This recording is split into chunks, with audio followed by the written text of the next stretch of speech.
Naniniwala ba kayong misteryoso ang buhay at ang mga damdamin ng mga tao?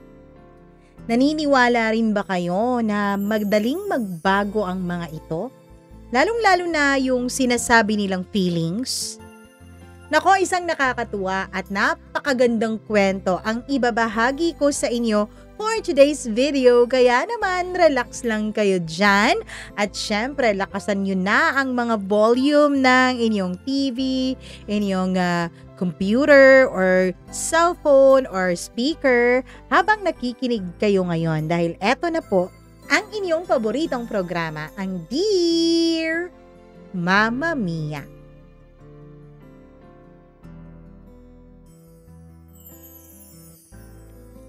Minsan, sa labis na pag-aalala na tayo ay mahusgahan ng iba, atin na lang itinatago ang ating mga damdamin sa ating mga sarili. Minsan, kabaliktaran pa nga ang naipaparamdam at naipapakita natin sa iba dahil takot tayo na ma-reject ng taong mahalaga sa buhay natin. Dear Mamma Mia, hindi ko alam kung malas lang po ba ako o kung sadyang sinusubukan lang talaga ako ng tadhana. Kasi kung hindi, bakit sa dinami-dami ng pwede kong maging kapitbahay, bakit siya pa? Itago natin siya sa pangalang Rafael, ang lalaking pinakamayabang, pinakasuplado, at pinakawalang modo sa buong barangay namin. Bata pa lamang kami, Mamma Mia, ay hindi na po kami magkasundong dalawa ni Rafael. Kapag may laro sa kalye, siguradong mag-aaway talaga kami. Kapag may project sa school, pareho kaming gustong manguna. Hanggang sa lumaki kaming dalawa, ay pareho pa rin ang naging away namin. Ngayon, pareho na kaming may trabaho, pero hindi pa rin nagbabago ang pakikitungo namin sa isa't isa. Mas lumala pa nga kung tutuusin, Mamma Mia. Magkaharap lang po ang mga bahay namin. At tuwing makikita ko siya, para bang namumuo agad ang galit sa dibdib ko. Hindi ko alam kung galit o inis o kung anumang tawag sa damdaming ito. Hindi na rin ako sigurado, Mamma Mia. Basta ang alam ko, ayoko siyang nakikita. Ang alam ko, ayoko siyang nakakasalamuha. Kanina nga lang, nag-away na naman kami sa parking ng building. Nakaharang kasi ang kotse niya at late na ako sa meeting ko. Oy Rafael, pwede bang ilipat mo muna tong kotse mo? Late na ako! Sigaw ko habang kumakatok sa bintana ng sasakyan niya. Ibinabalang niya yung salamin ng kanyang sasakyan. Suot pa niya ang kanyang dark sunglasses at may ngising nakakainis. May paa ka naman, di ba? Lakarin mo na lang kaya. Ay, Diyos ko talaga, Mamma Mia. Kung pwede lang talagang sampalin ang isang ngiti, ginawa ko na. Pero syempre, dahil may mga tao sa paligid ko, nilunok ko na lang ang inis ko at naglakad na lang papalayo sa kanya. Pero hindi talaga ako mapakali sa buong araw na yon. Hindi ko alam kung dahil sa pagkadismaya ko o dahil hanggang ngayon naaalala ko pa rin yung itsura niya. Yung tikas niya habang nag-aayos ng kanyang damit. Yung amoy ng pabango niya na naiwan sa hangin. Nakakainis. Bakit ko nga ba kasi napapansin ng mga yon? Pag-uwi ko, abot-abot pa rin ang galit ko sa kanya. Pero nagulat ako nang makita akong nasa labas na siya at nag-aayos ng motor ng pinsan niya. Uy, maingay ka na naman dyan. Akala mo ba sa'yo tong kalsada ha? Sigaw ko habang lumalabas ng gate ng bahay namin. Ano bang problema mo? Hindi mo rin naman pag-aari tong daan ah. Sagot niya habang pinupunasan ng kamay niyang punong-puno na ng grasa. Abay, bastos ka rin talaga, Rafael, ano? At ikaw naman, suplada ka pa rin as always. Tahimik kaming nagkatitigan ng masama. Ilang segundo lang dapat yun, pero parang pakiramdam ko tumagal yata ng ilang minuto. Parang may kung anong hangin na biglang bumigat sa pagitan naming dalawa ni Rafael. Yung tipong hindi mo alam kung gusto mo siyang sapakin o gusto mo siyang halikan. Mabilis kong ibinaling ang tingin ko sa iba. Ewan ko sa'yo, kahit kailan talaga nakakabwisit ka. Sabi ko, tsaka ako tumalikod at pumasok na ng bahay. Sinara ko ng malakas yung gate para iparamdam ko sa kanya ang pagdadabog at pagkainis ko. Pero sa totoo lang, Mama Mia, habang nakahiga ako sa kama, hindi ko po magawang huwag siyang isipin. Yung mga mata niya na para bang lagi na lang nag-aapoy. Yung tinig niyang mababa pero laging may diin. At ang pinakaayoko sa lahat ay yung epekto niya sa akin. Napapansin ko kasi na sa tuwing nag-aaway kami, parang mas lalo ko siyang gustong lapitan. Bakit kaya? Bakit ko nararamdaman ito? Gabi na noon, tahimik na sa labas. Tumingin ako sa bintana at nakita kong bukas pa ang ilaw sa bahay nila. Nakikita kong nasa balkonahe siya, nakahubad ng pang-itaas niya. Hawak-hawak ang isang bote ng beer. Bigla naman siyang napatingin sa direksyon ko na para bang napansin niya at naramdaman niya ang ginawa kong pagtitig sa kanya. Nung nahuli nga niya akong nakatingin ay ngumiti siya. Hindi ko alam, Mama Mia, kung bakit ako biglang kinabahan. Pero sa halip na umiwas, ay tila mas lalo pa akong naging matapang at tinitigan ko lang siya pabalik. Walang salita, tanging hangin lang yata ang nasa pagitan namin. Well, kasi siguro, kung magsalita man kami, kailangan naming sumigaw para magkarinigan kaming dalawa. Sobrang nagagalit at naiinis ako sa kanya. Pero hindi ko rin maipaliwanag at hindi ko rin maitatanggi na merong isang uri ng tensyon na nararamdaman ko na hindi ko naman ramdam noon sa tuwing nagkakainisan at nagkakabangayan kami ni Rafael. Kinabukasan, maaga akong nagising, Mama Mia.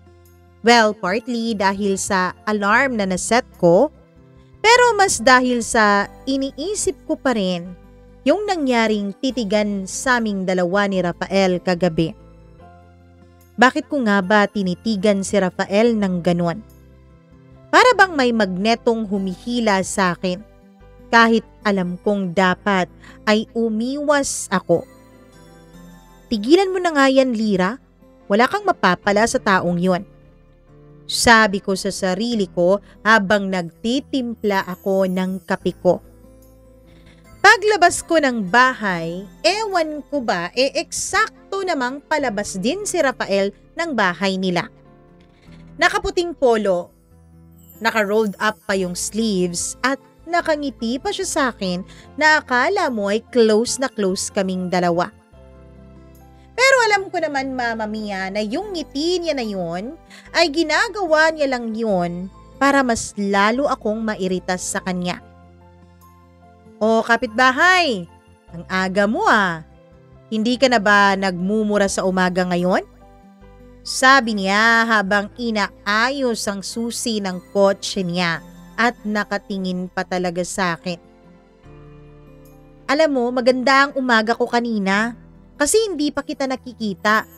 Ngayon, Nainis na ako. Sagot ko. Napangisi siya habang tila yata nasarapan sa sagot ko. Tila yata nagustuhan na naman niya na naiinis ako sa kanya. Wag mong sabihin yan. Miss mo lang siguro ako kagabi, no? Kaya ka bad mood na naman ngayong umaga. In your dreams, Rafael. Bakit naman kita mamimiss?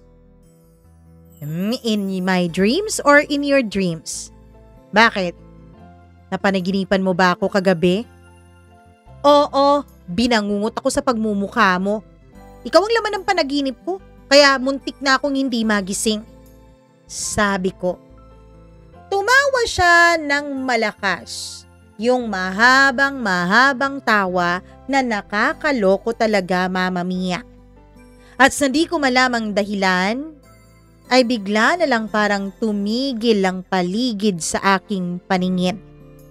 May mga sandaling ganito, yung akala ko puro asaran lang, pero bakit biglang natatahimik ang paligid?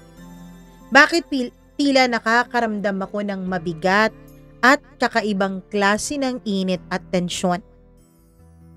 Ilang segundo lang kaming nagkatitigan pero ramdam ko ang pagbilis ng tibok ng puso ko. Ayokong ipahalata pero halatang halata naman yata. Kaya dali-dali ko lang tinapos ang usapan na yon. Alis na nga ako, sinisira mo ang araw ko at ayoko pong malate dahil sa'yo ulit. Ingat ka ha, sabi niya sabay kindat. Napamura talaga ako noon sa sarili ko, Mama Mia. Nilingon ko siya ng pasimple pero naroroon pa rin ang ngiti niya. Yung tipong ngiti na hindi ko alam kung gusto ko ba talaga siyang sampalin o yung tipo ng ngiti na tila unti-unti ay nagpapakumpleto ng araw ko. Pagdating ko sa opisina ay pinilit kong kalimutan ang lahat ng nangyari kagabi at kaninang umaga. Pero Mama Mia, kahit sa gitna ng trabaho, bigla-bigla ko siyang naaalala. Lalo na nang mag-text sa akin ang isa kong kaibigan na si Trixie. Uy, nakita ako si Rafael kanina sa cafe, malapit dyan sa pinagtatrabahuan mo. Ang gwapo pa rin niya, no? Type na type ko talaga yun. Sabi niya. Sige, sa'yo na. Bonus pa dahil mayabang yun. Mayabang ka rin naman, di ba? Biro ko sa kaibigan ko. Abay ewan, bahala na kung mayabang. May dating sa akin eh. Iba yung aura niya. Parang bad boy pero mabango. Parang yung mga bida sa mga pelikula. Napairap ako nung mabasa ko ang mensahe ni Trixie. Pero hindi ko maiwasang mapangiti, Mama Mia. Bad boy, pero mabango. Yun nga siguro ang tamang description sa kanya.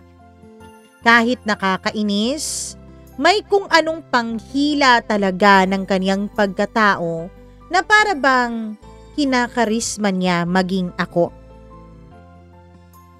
Kinagabihan, umuulan noon ng mahina. Nakatambay ako sa labas. Hawak ang tasa ng kape at tahimik lamang ako. Tanging hangin lang at patak ng ulan ang maririnig sa paligid at minsan naman ay mga makina ng kotse o motor na dumadaan. Bigla kong napansin na may tao sa kabilang bakod. Si Rafael, may hawak na payong at nakatingin din sa langit. Uy! Sabi ko nang hindi ko rin alam kung bakit ko siya pinansin.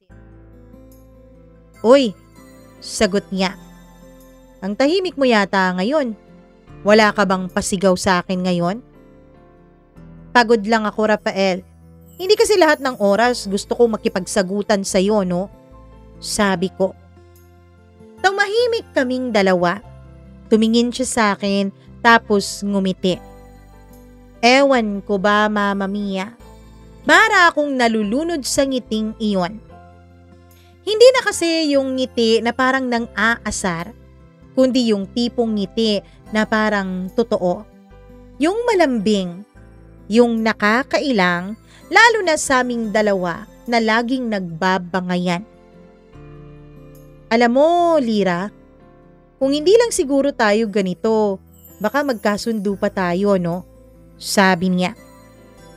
Hindi ako sumagot kasi sa totoo lang, parang may parte rin sa akin na sumasang-ayon sa kanyang sinasabi. Pero ayokong aminin, Mama Mia. Kaya nilagok ko na lang yung natitirang kape sa tasa ko at bumalik na lang ako sa loob nang hindi man lang nagpapaalam sa kanya.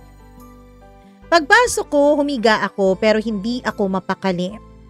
Iniisip ko pa rin yung kanyang sinabi. Kung hindi lang siguro tayo ganito. Ano nga ba talaga kaming dalawa? Magkaaway? Magkaibigan? O dalawang taong parehong natatakot aminin na may kakaibang damdamin na namamagitan sa amin? Hanggang sa marinig ko ang mahinang katok mula sa labas. Lumapit ako sa bintana. Wala kasi akong kasama sa gabing yun, Mama Mia. Hindi pa umuuwi ang mama ko na nasa kapatid niya dahil inaalagaan niya ito at may sakit. Wala na po pala akong papa dahil 4 na taon na noong patay. Ang dalawa ko namang mga kuya ay parehong na sa ibang bansa na at may kanya-kanya ng pamilya. Kaya mag-isa lang talaga ako sa bahay noon. Nakita ko si Rafael sa labas. May dalang payong. Nakalimutan mo yatang may inutang ka sa akin. Sabi niya nung mapansin niya ang pagsilip ko. Ha? Anong utang? Yung sorry mo sa akin kahapon, oy. Pwede mo nang bayaran ngayon. Excuse me, wala akong utang. Meron. Kasi kahit anong sabihin mo, na-miss mo tong asaran natin, ano? Sabi niya. Hindi ko alam kung anong pumasok sa isip ko pero pinagbuksan ko siya ng pinto, Mama Mia. Tumayo siya sa harap ko. Hindi alintana ang malakas na pag-ulan sa labas. Tumayo siya at masyadong malapit siya sa akin. Hindi naman ako makapagsalita, ni hindi rin ako makagalaw. Tanging tunog ng ulan lamang ang naririnig ko sa paligid ko at ang pinipigil kong malakas na kabog ng dibdib ko. Tinitigan ko siya at siya naman noon ay nakatitig lang din sa akin. At dun ko naramdaman, Mama Mia, tila hindi na ito ang dating damdamin na palagi kong nararamdaman para kay Rafael. Estranghero na ang damdamin na ito. Hindi na ito ang damdamin na inis ako at galit na galit ako sa kanya.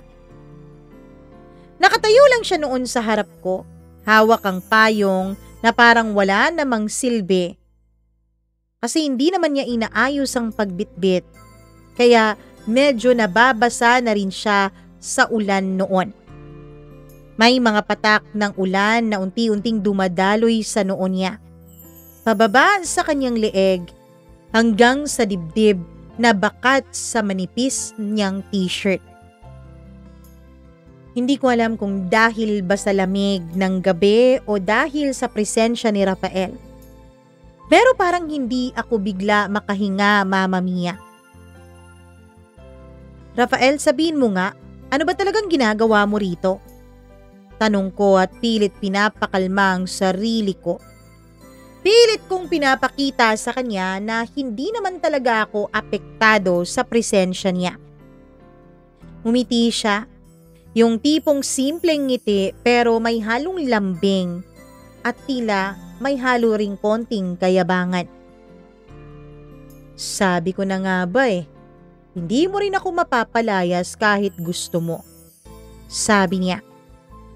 Wala naman akong sinasabing nasa mukha mo, Lira. Putol niya sa sasabihin ko. Pero okay lang naman ako kahit i-deny mo. Sanay na ako sa ganyang tingin mo . Yung parang gusto mo akong suntukin kunwari, pero ang totoo, parang gusto mo na akong yapusin ng yakap. Natigilan ako, Mama Mia.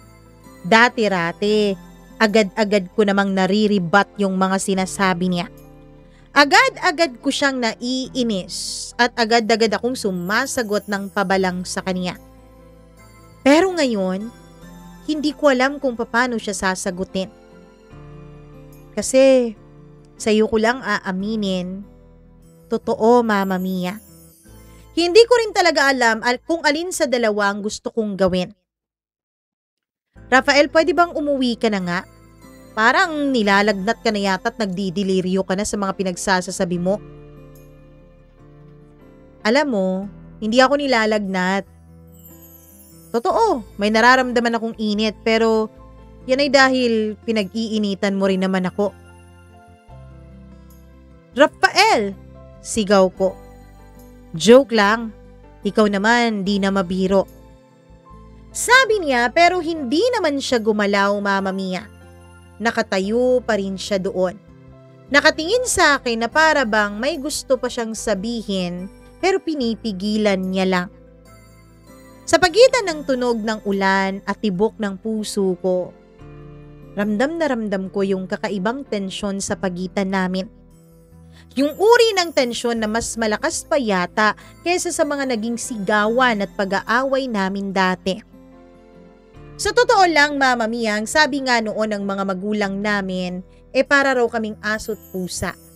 Baka raw dumating ang pagkakataon na magkatuluyan kaming dalawa. Dati-rati pareho kaming inis at galit na galit sa mga salitang yon. Pero ewan ko ba kung bakit kami nandito ngayon. Pinagtabuyan ko siya hanggang sa umalis na siya nung gabi. Kinabukasan ay iniwasan ko talaga si Rafael. Ayokong makita siya, ayokong makausap siya. Pero sa kasamaang palad, Mama Mia, pareho pa talaga kaming naimbitahan ng barangay para sa meeting ng mga homeowners. Wala kasi ang mama ko. At ewan ko, Mama Mia, nandun naman ang mama ni Rafael sa bahay nila pero bakit siya pa ang nag-attend? At ayun na naman siya. Mukhang bagong ligo. Suot ang simpleng polo at may ngiting parang siya lang yata ang dahilan ng mga problema ko. Uy, magkakatabi yata tayo ng upuan, Lira. Excited ka ba? Excited mong mukha mo? Mas excited nga ako matapos to. Huwag ka na magkunwari. Sige na, ako nang bahala. Pero sa buong meeting, Mama Mia, ay hindi ko siya makuhang hindi pansinin. Tuwing dumidikit ang braso niya sa akin ay parang napapaso po ako. Tuwing nagsasalita siya ay gusto kong sumabat pero parang mas gusto ko ring marinig ang boses niya. Uy, okay ka lang dyan? Bulong niya habang pinipirmahan ko yung pa-attendance ng barangay. Oo naman, bakit mo naman tinatanong? Pagtataray kong sagot. Namumula ka kasi. Mainit lang, Rafael. Huwag kang feeling dyan.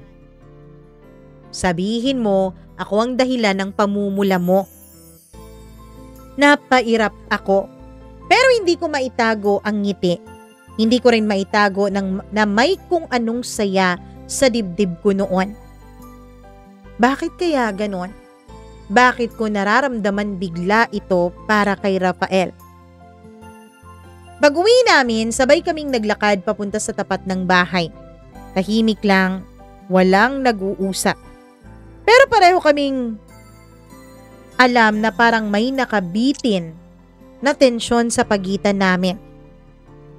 Hanggang sa bigla siyang huminto. Lira, tama ka nga kagabi. Nilalagnat nga ako. Oh my God! Bakit ka pa lumabas kung nilagnat ka pala kagabi? Kasi kailangan kitang makita eh. Ha? Para saan? Para ano? Para malaman mo kung totoo tong nararamdaman ko. Tumahimik ako, Mama Mia. Hindi ko alam kung anong ibig niyang sabihin. Pero bago pa man ako makasagot ay lumapit na siya ng dahan-dahan sa akin. Hanggang sa halos magdikit na ang mga mukha naming dalawa. Ramdam ko na ang mainit niyang paghinga. Ramdam ko rin ang kakaibang magkahalong kilig at kaba sa dibdib ko. Alam kong may galit ka pa rin sa akin, Lira. Pero aminin mo, may kung ano na ring umaalab sa pagitan natin. At ramdam mo rin yan, ano? Mahina niyang tanong. Hindi ako sumagot, Mama Mia. Hindi ko rin siya magawang itulak. Nanatili lang kami roon habang ang ulan sa labas ay muling bumubuhos. Gabi na noon, hindi ako mapakali. Iniisip ko pa rin si Rafael. Lahat ng sinabi niya, lahat ng nararamdaman ko na hindi ko maipaliwanag. Galit, inis, takot, pagkasabik. Nung i-research ko ang mga yon, Mama Mia, ay may lumabas na baka in love na raw ako. O in love na yung taong sabay-sabay na nararamdaman ng mga yon sa isang tao. In love na nga ba ako? Pag-ibig na nga ba ito kahit ayokong aminin? Pumikit ako pero sa halip na makatulog ay narinig ko ang mahihinang tugtog mula sa kabilang bahay. Kanta ni Moira, Mama Mia. Babalik sa'yo, yun ang title. At dun ko na-realize, kahit na inis ang isip ko sa kanya, hindi ko maipagkakaila na sa puso ko ay hindi nakaaway ang tingin ko sa kanya. Hindi na rin siya yung simpleng kapitbahay na kinaiinisan ko. Siya na ang dahilan kung bakit bumibilis ang tibok ng puso ko. At hindi ko alam kung papaano iyon lalabanan, Mama Mia. Alam kong dapat ko yung labanan. Kasi sa totoo lang, hindi naman pwede kaming dalawa. Hindi kami nararapat sa isa't isa. Kinabukasan, tahimik ang buong paligid.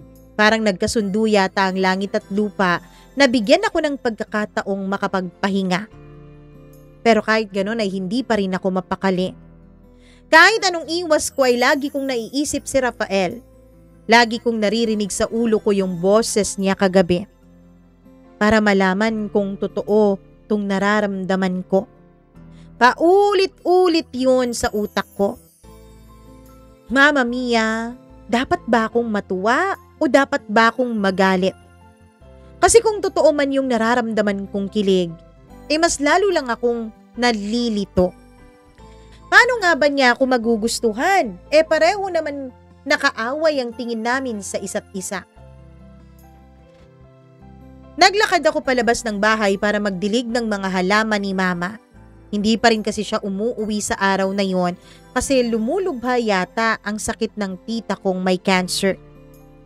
Mainit na noon ang sikat ng araw at wala naman akong pasok. Ayun na naman siya, si Rafael. Nakaputing t-shirt. May hawak na tasa ng kape na para bang walang nangyari kagabi. Pero nang magtama ang aming mga mata, pakiramdam ko ay bumagal lahat ulit sa paligid. Uy, bati niya. Na para bang simpleng umaga lang yun at simpleng magkapitbahay lang kaming dalawa. Uy, sagot ko. Pilit na pinapanatiling normal ang tono ng boses ko. Magandang umaga sa'yo, Lira, sabi niya. Magandang umaga rin. Sagot ko na pilit binabaliwala ang inis sa boses ko. Pilit kong pinapaneutral ang tono ko noon, Mama Mia. Pero hindi ordinaryo ang araw na yon. Tahimik lang kami pero yung klase ng katahimikan na puno ng mga salitang parang hindi namin masabi sa isa't isa. Nang mga damdaming itinatago. Hindi ko alam kung ako lang ang nakakaramdam noon o maging si Rafael din. Tungkol kagabi, Lira, bigla niyang sabi. Kung may nasabi man ako, wala kang kailangang i-explain, Rafael. Putol ko kaagad. Pero gusto kong marinig mo pa rin, sabi niya.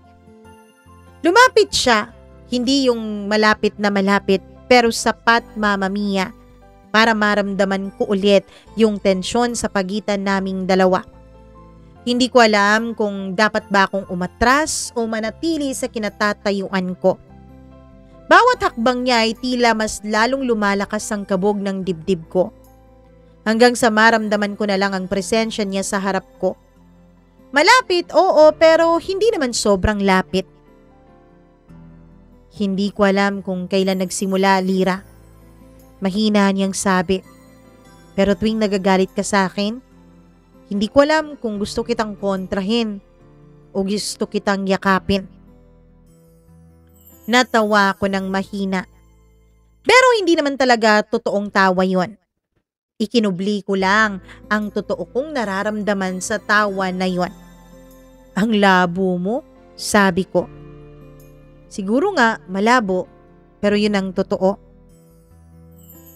Natahimik ako dahil hindi ko alam kung anong isasagot sa kanya.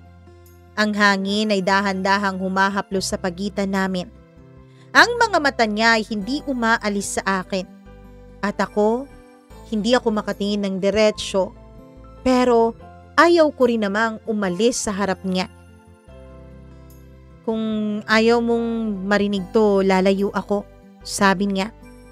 Pero kung may parte sa'yo na gusto ring malaman kung anong sasabihin ko. Hindi ko na siya pinatapos, Mama Mia. Isang hakbang lang at halos magkadikit na ang mga mukha naming dalawa. Hindi pa rin niya ako hinawakan pero ramdam kong pareho kaming hinihila ng parehong puwersa palapit sa isa't isa. Yung mga mata niya bumaba sa labi ko, tapos bumalik sa mga mata ko. Ang hininga niya ay mainit sa pagitan namin. At sa sandaling yun, hindi ko alam kung galit pa ba ako o matagal ko nang pinipigil yung totoo.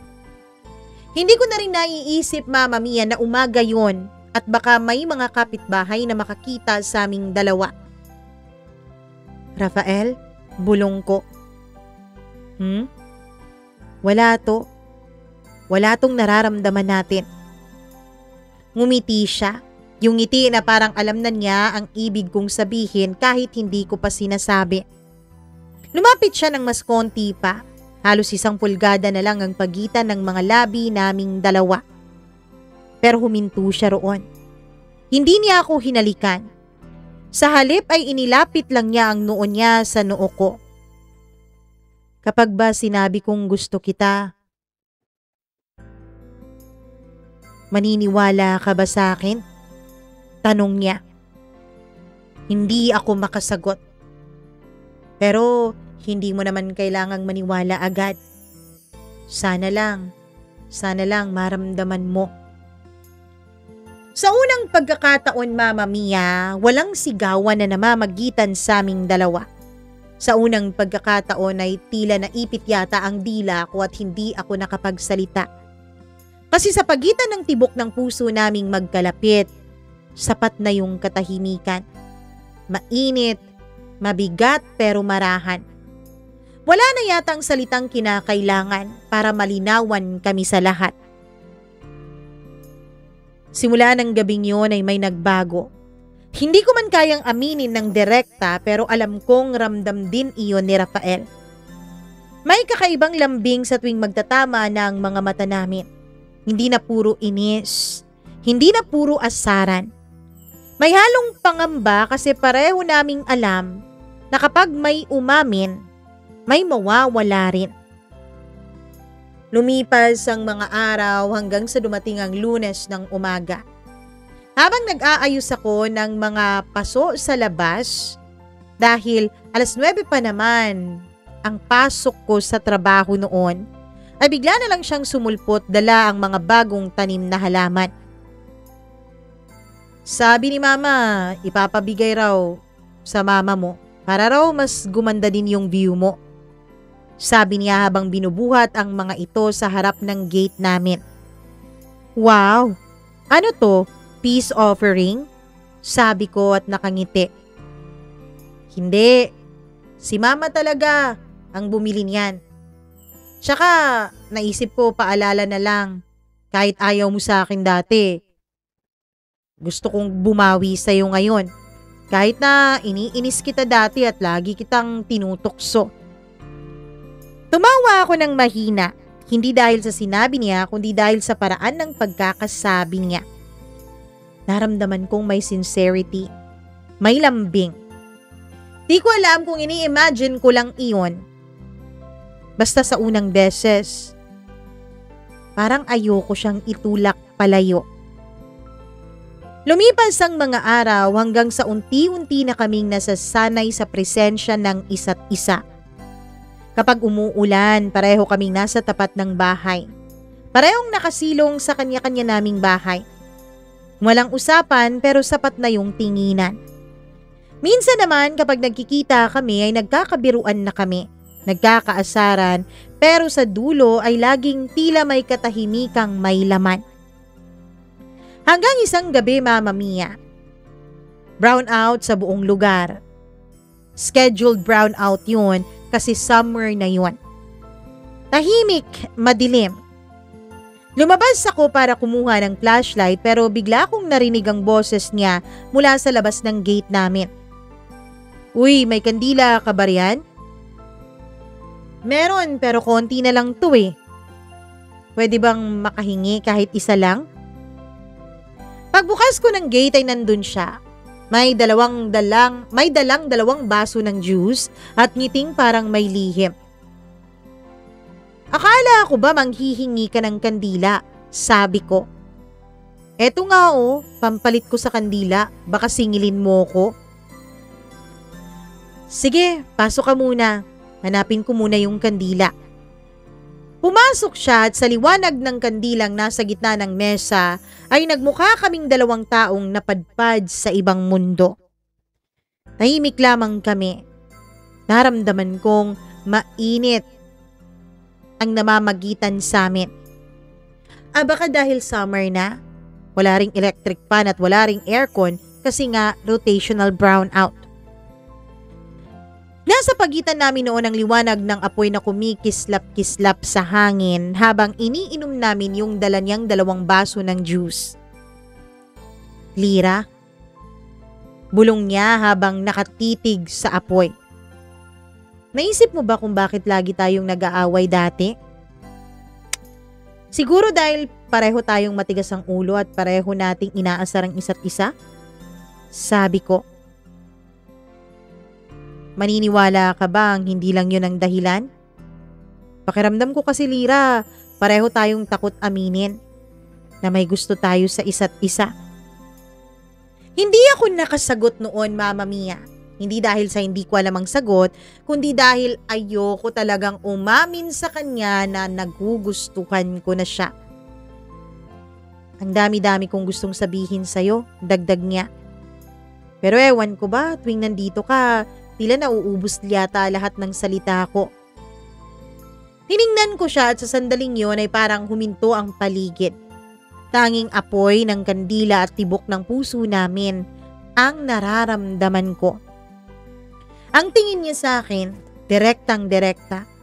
Hindi yung nang-aasar, hindi yung nag-aalinlangan. Parang may hinihingi siya sa akin. Hindi salita, kundi katotohanan ng aking damdamin. Mabagal ang kilos ko nang ilapit ko ang kandila sa gilid para mas makita ko ang mukha niya. Ang anino ng apoy ay gumuhit sa kanyang mukha. Matalim pero banayad. Parang dalawang taong sanay sa laban pero pagod nang magtalo. Rafael? Kung sakaling maniwala akong totoo yung nararamdaman mo. Totoo to, Lira. Totoo to. Pero paano kung masaktan lang tayo, Rafael? Di masasaktan tayo. At least pinanindigan natin yung totoo, di ba? Natahimik ako sa sagot niya. Hindi ko alam kung saan ko ibabaling ang tingin ko. Ang mga kamay namin ay parehong nakapatong sa mesa. Halos magkadikit na nga yun kasi maliit lang naman ang mesa namin. Pero hindi rin naman magkatagpo. Hanggang sa naramdaman ko yung hinlalaki niyang marahang humahaplos sa likod ng kamay ko. Marahan lang yun. Halos hindi mo nga mararamdaman eh. Pero sapat na yun para pasiglahin niya ang lahat ng katahimikan sa aming paligid. Sinubukan ko rin naman napigilan to, Lira. Kasi baka kapag hindi natin to pigilan, wala na tayong balikan dalawa.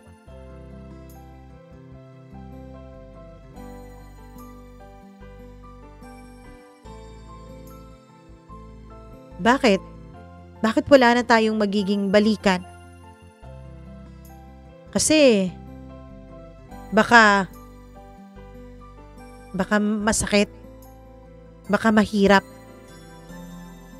Ngumiti siya, yung tipong ngiti na puno ng pangunawa at pagnanais. Kung ayaw na nating bumalik? Tanong niya. Hindi ko alam kung ilang segundo lang yun lumipas pero sa sandaling yun ay parang lumambot ang lahat ng galit na itinayo ko laban sa kanya. At sa unang beses, hinayaan kong manatili ang kamay niya sa ibabaw ng kamay ko. Wala namang halikan, wala namang yakapan pero ramdam ko. Yun yata ang pinakatapat na sandaling dumaan sa aming dalawa. Simula noong gabing yon ng brownout ay parang may nabuksan na pintong matagal na naming pinipilit iwasan. Wala namang nangyaring sobra, Mama Mia, ha? Dalagang Pilipina pa rin naman ng lola niyo. Pero yung simpleng haplos ng kamay ay sapat na para magbago ang lahat ng damdamin ko. Hindi na ako makatingin kay Rafael nang hindi bumibilis ang tibok ng puso ko. Hindi na rin ako makausap niya nang hindi ako napapangiti. At tuwing nagkakatinginan kami, laging may tanong sa pagitan namin. Ano ba talaga kaming dalawa? Hanggang kailan ba talaga kami magtatago sa damdamin namin para sa isa't isa? Isang Biyernes ng gabi, nagkayayaan ang mga kapitbahay na mag-inuman sa tapat ng kalsada dahil birthday ni Aling Myrna na isa sa aming mga kapitbahay. Ayoko sana, Mama Mia, pero dahil nandun ang kaibigan kong si Trixie ay napasama na rin ako. At syempre, dahil kaibigan naman ang lahat ng kapitbahay namin itong si Rafael, ay hindi talaga siya nawawala. Suot niya noon ay isang simpleng itim na t-shirt. May hawak pa siyang gitara. Parang walang ibang iniisip kundi ang gabi mismo. "Oy, Lira!" tawag ni Trixie. "Dito ka na oh. Tabi kayo ni Rafael?" "Ah, hindi. Dito lang ako. Ayos lang ako rito." Sabi ko. "Sige na, masikip na dyan. Tsaka, dapat dyan si Aling Myrna kasi gitna yan. Birthday niya, diba? Dito ka na." Napilitan akong umupo sa tabi ni Rafael noon, Mama Mia. Ramdam kong bahagyang nagdikit ang braso ko sa braso niya.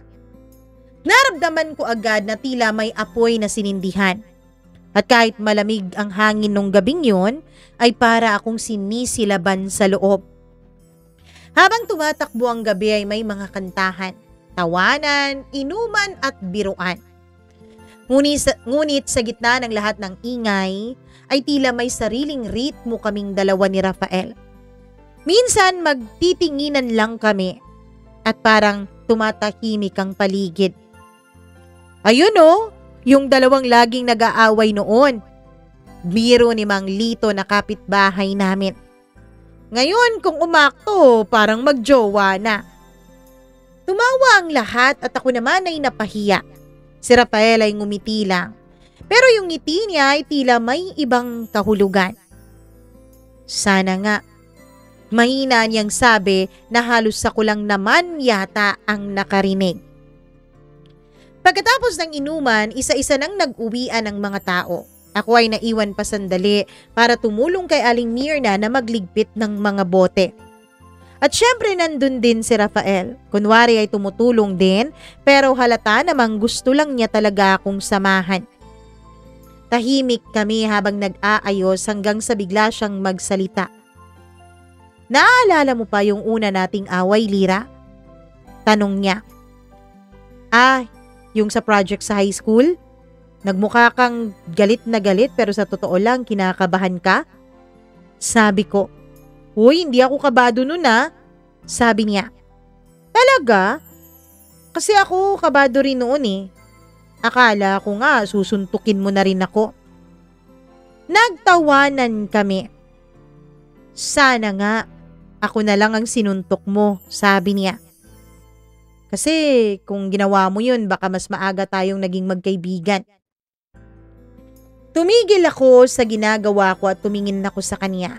Yung paraan ng pagkakasabi kasi niya ay parang simple lang pero halatang totoong totoo sa damdamin niya. May panghihinayang akong narinig sa boses niya. "Rafael? Bakit parang ngayon ko lang naririnig yung ganitong boses mo sa akin? Kasi dati, puro na lang pang-iinis ang naririnig ko sa'yo eh.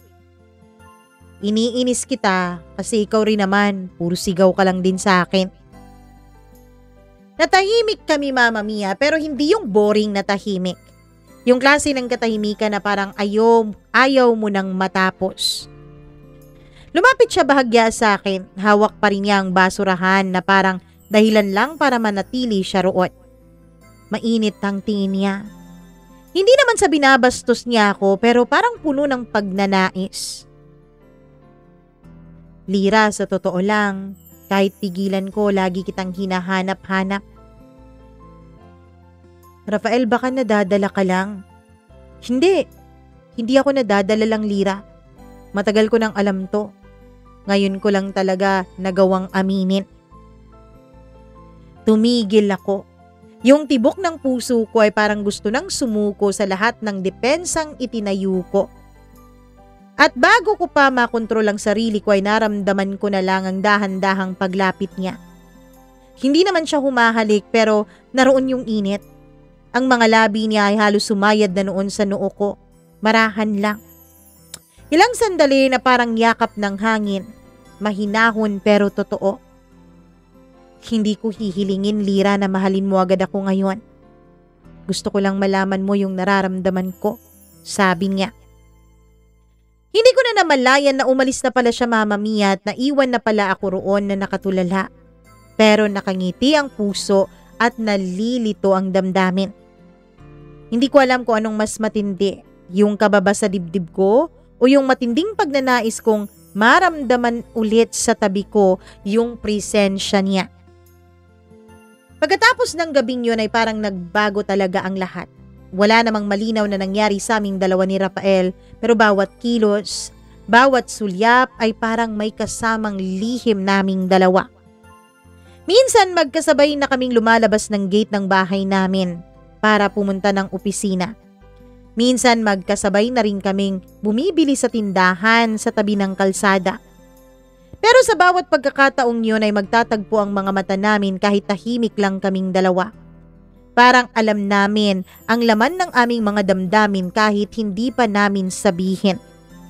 At sa totoo lang, Mama Mia, natatakot po ako. Oo, natatakot ako. Kasi kahit na naramdaman ko naman ang sinseridad ni Rafael, ay parang, Mama Mia, nakakaramdam din ako na parang may mali sa pagitan naming dalawa. Paano kung inaasar pa rin niya ako? Paano kung ganti niya ito sa lahat ng ginawa ko sa kanya noon? Isang gabi nag-overtime ako sa opisina. Tahimik at madilim na sa labas at ang tanging ilaw lamang ay nagmumula sa desk lamp ko. Nasa harap ako ng mga papel nung makatanggap ako ng text message. "Hindi ka pa rin ba uuwi?" Alam kong mula kay Rafael yon, Mama Mia, dahil hiningi niya sa akin isang gabi ang aking cellphone number. "Wala ka pa dito sa bahay niyo ah. Kanina pa ako nag-aabang dito, wala ka pa rin." Nag-reply ako sa kanya. May deadline ako kaya hindi pa ako umuwi. Mama Mia, nagulat na lamang ako dahil wala pa yatang 30 minutos ay tinawag na ako ng guard sa baba ng building. At ang sabi niya, may naghahanap raw sa akin at pinapauwi na raw ako ng boyfriend ko.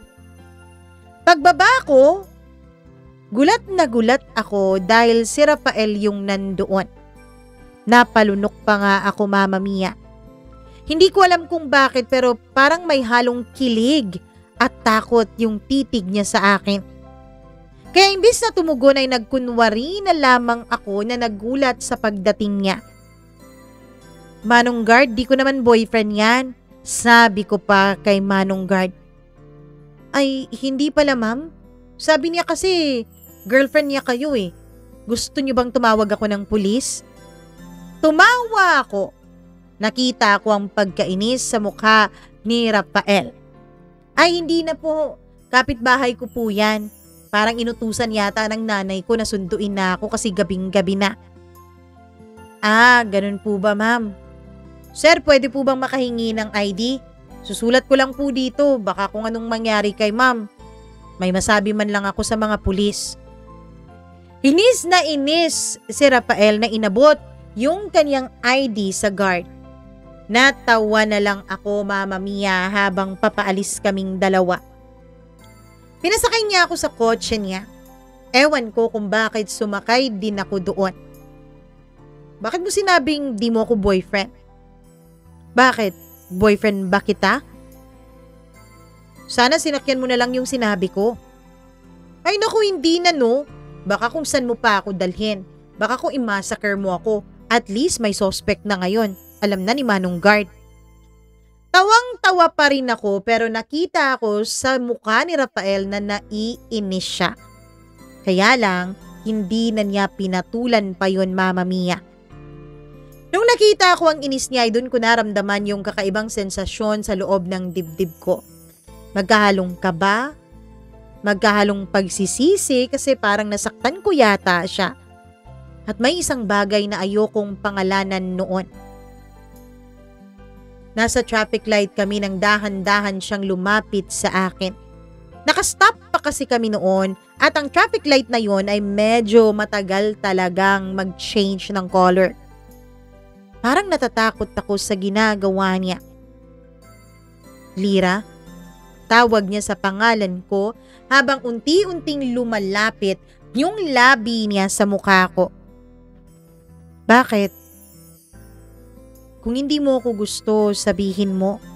Pero kung nararamdaman mo rin to, hindi ko na siya pinatapos. Hindi ko rin alam kung bakit pero napapikit na lamang ako at marahang bumuntong hininga. Na para bang sinukuan ko na lahat ng depensa.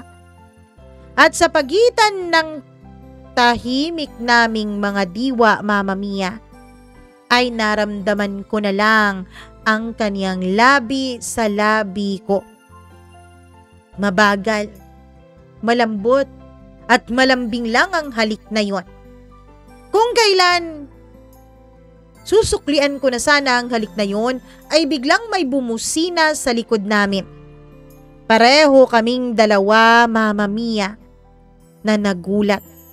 Nakago na pala yung traffic light. Kaya naman, pinaandar na niya yung kotse. Kinabukasan, Mama Mia, iba na ang tingin sa akin ng mga tao sa opisina. Maraming nagsasabi na ako nga raw siguro talaga ang panibagong flavor of the eye ni Rafael. And yes, Mama Mia, totoo. Isa po siguro sa kinaiinis ko sa kanya dati ay ang katotohanan na ang dami-daming mga babaeng nakukumaling sa kanya. Ang dami-daming nagkakagusto sa kanya. Dati-rati ay hindi ko naiintindihan ang mga babaeng yon. Kung bakit nila nagugustuhan ang isang lalaking wala namang kaapil-apil sa akin noon. Pero ngayon ay kumalat na ang chismis sa buong barangay namin, pati na rin sa opisina at sa building. Hindi naman kasi magkalayo ang mga opisina namin ni Rafael. Magkalapit lang, Mama Mia, dahil sa lugar po namin, napakaliit lang po ng syudad. Kaya halos magkakakilala at magkakaalaman lang din ang mga nagtatrabaho sa iba't ibang opisina. Huy Lira, narinig ko kayong dalawa na raw ni Rafael. Sinundo ka raw niya kahapon. Ano? Ni naman. Nako, sinundo ka raw niya, sabi ni Manong Guard. May picture pa nga si Manong Guard na pinakita dun kay Agnes eh. Kaya ayun si Agnes, inis na inis sa'yo. Sabi kunwari ka pa raw na ayaw mo kay Rafael. Pero ikaw naman daw tong bantay sa lakay nagpapalakad nga siya sa'yo. At sino bang nagsabi sa kanya na ilalakad ko siya kay Rafael? Unang-una, magkagalit kami ni Rafael dati nung nagpapalakad siya. Paano ko siya ilalakad kay Rafael kung inis na inis ako dun sa tao? At pangalawa, kung anumang namamagitan sa amin ni Rafael, wala na siyang pakialam dun. Hindi ko alam kung bakit naging bigla akong matapang noon, Mama Mia, na ang pinag-uusapan ay si Rafael na. Naramdaman ko talagang parang pinagtitinginan at pinag-uusapan ako lalo na ng mga babae sa opisina. Pero sinabi ko sa sarili ko wala dapat ako pake. Kasi unang-una, hindi ko naman kailangang magpaliwanag sa kanila. Pangalawa, wala naman sa kanila ang may relasyon kay Rafael. Kaya wala akong dapat ipaliwanag. Pangatlo, hindi ko naman sila ka-close. Oo, ka-opisina ko lang sila. Pero hindi ko naman sila mga kaibigan kaya wala akong dapat na patunayan.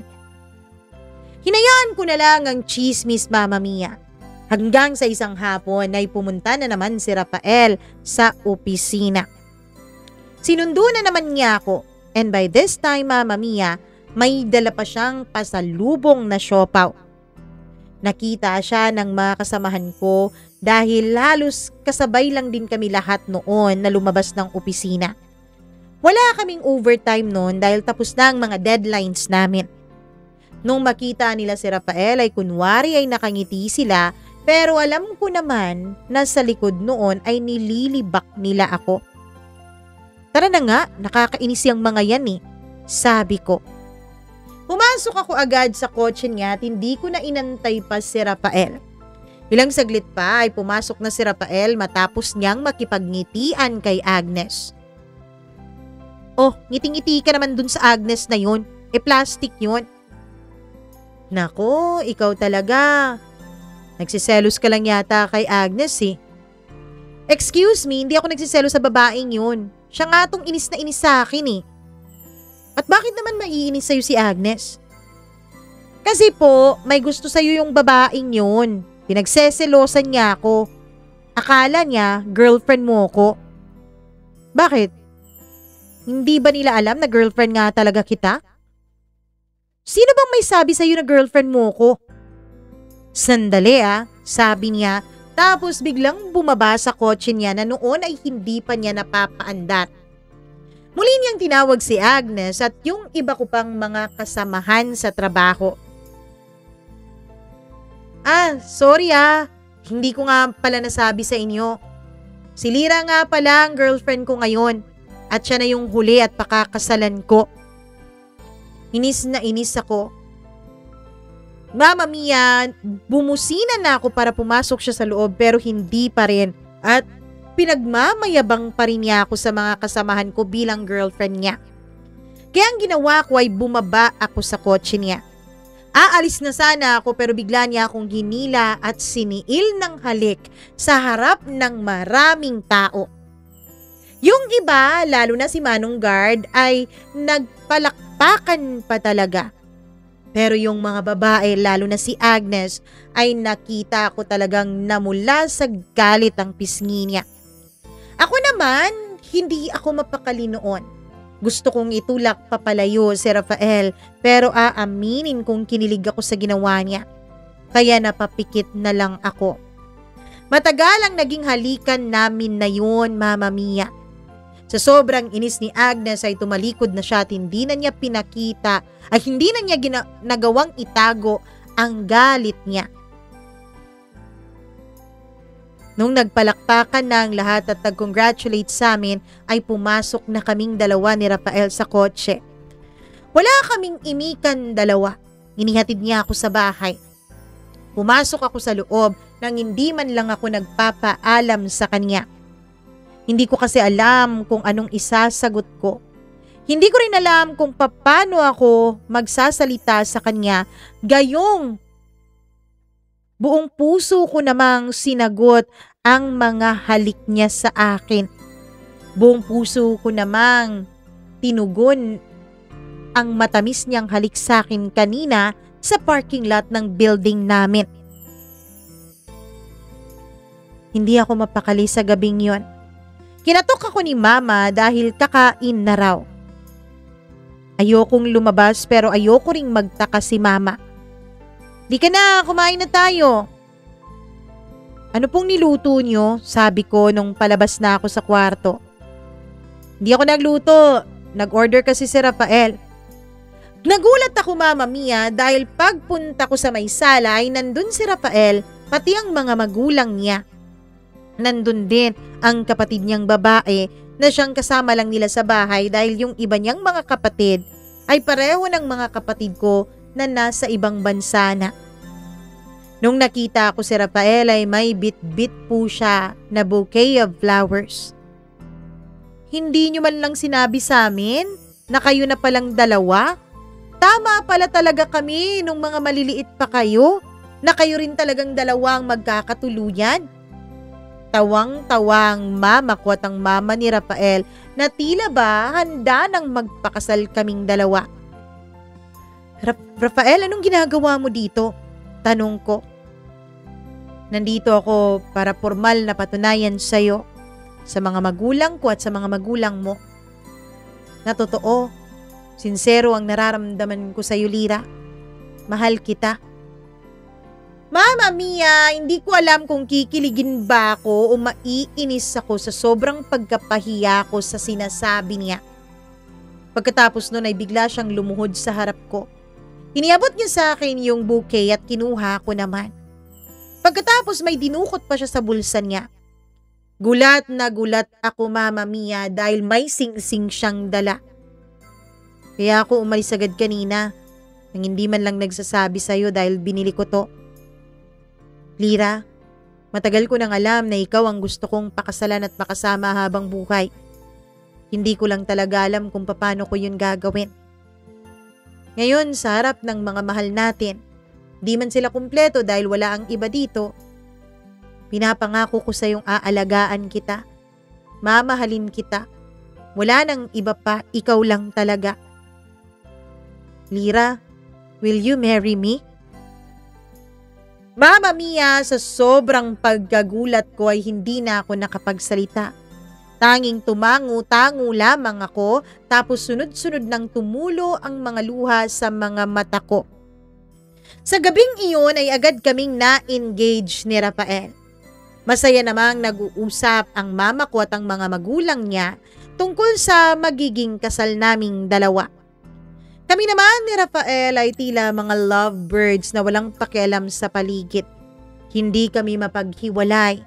Laging magkayakap at laging magkahalikan sa isa't isa. Mama Mia, wala na kaming naging pakialam noon sa chismis ng ibang tao. 3 buwan lang matapos kaming ma-engage ay idinaos agad ang kasal naming dalawa ni Rafael. Sa ngayon, Mama Mia, ay magdadalawang taon na po kaming kasal at magdadalawa na rin ang anak namin. Mag-iisang taon na ang panganay tapos ngayon ay buntis naman ako sa pangalawa. Tawang-tawa nga ang mga magulang namin dahil mukha raw nagmamadali talaga kami ni Rafael dahil agad-agad na sundan ang panganay namin. Siguro ay ganito talaga kapag lagi kayong nagbabangayan at lagi kayong nagkakaaway. Kapag kayo ay nagkakabati, ay matinding lambingan at matinding bakbakan ang nangyayari kaya ayon, buntis agad sa pangalawa kahit walang 1 taon pa ang aming panganay. Sa ngayon, Mama Mia, ay tahimik kaming namumuhay ni Rafael. Sa ngayon ay araw-araw pa rin naman niyang pinapatunayan sa akin na hindi na siya yung Rafael dati na chick boy. Hindi na siya yung Rafael dati na known of having flavor of the month. Ngayon ay isa na siyang Rafael na matino, sincero, mabuting ama at mapagmahal na asawa sa akin. Maraming salamat po, Mama Mia, at naway na-inspire kayo sa kwentong ito ng buhay naming dalawa ni Rafael. Hanggang dito na lamang po. lubos na gumagalang at nagpapasalamat, Lyra.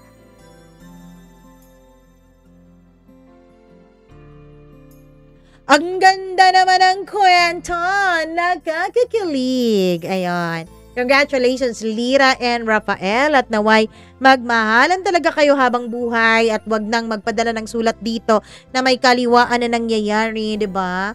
Para naman kaming lahat dito maniwala pa rin na may forever. Charot. Maraming salamat, Lyra, at hangad namin ang talagang inyong kaligayahan ni Rafael. Ayan. Hello nga pala ako sa atin pong mga members. Hi, ako kay Colleen Bueno sa pinakabago nating members, K2G Mini Sound. Maraming salamat. Diane Martinez, Evelyn Kawit, Maria Elena Abe, AZ Gale, Maureen Tugab, Mila Raduban, Gimaras Girl, at Freaky. Maraming thank you po sa inyo. Syempre sa mga nanonood ngayon at nakikinig, nako, please naman wag niyong i-skip ang video na to. Bago kayo mag-skip, i-share nyo rin ito, tsaka i-like. At syempre kung meron kayong sariling kwento ng inyong mga buhay, ay wag mag-atubiling mag-email sa atin. Ako, share nyo yan, mamamiacdo0317@gmail.com.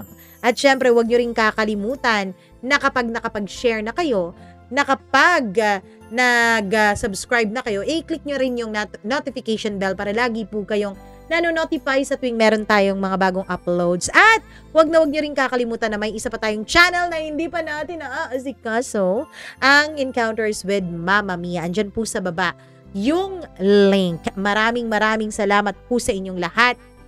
Ay, teka nga pala, hindi pa pala ako bumabati sa ating mga subscriber na hindi nakapagpa-member. Nako naman.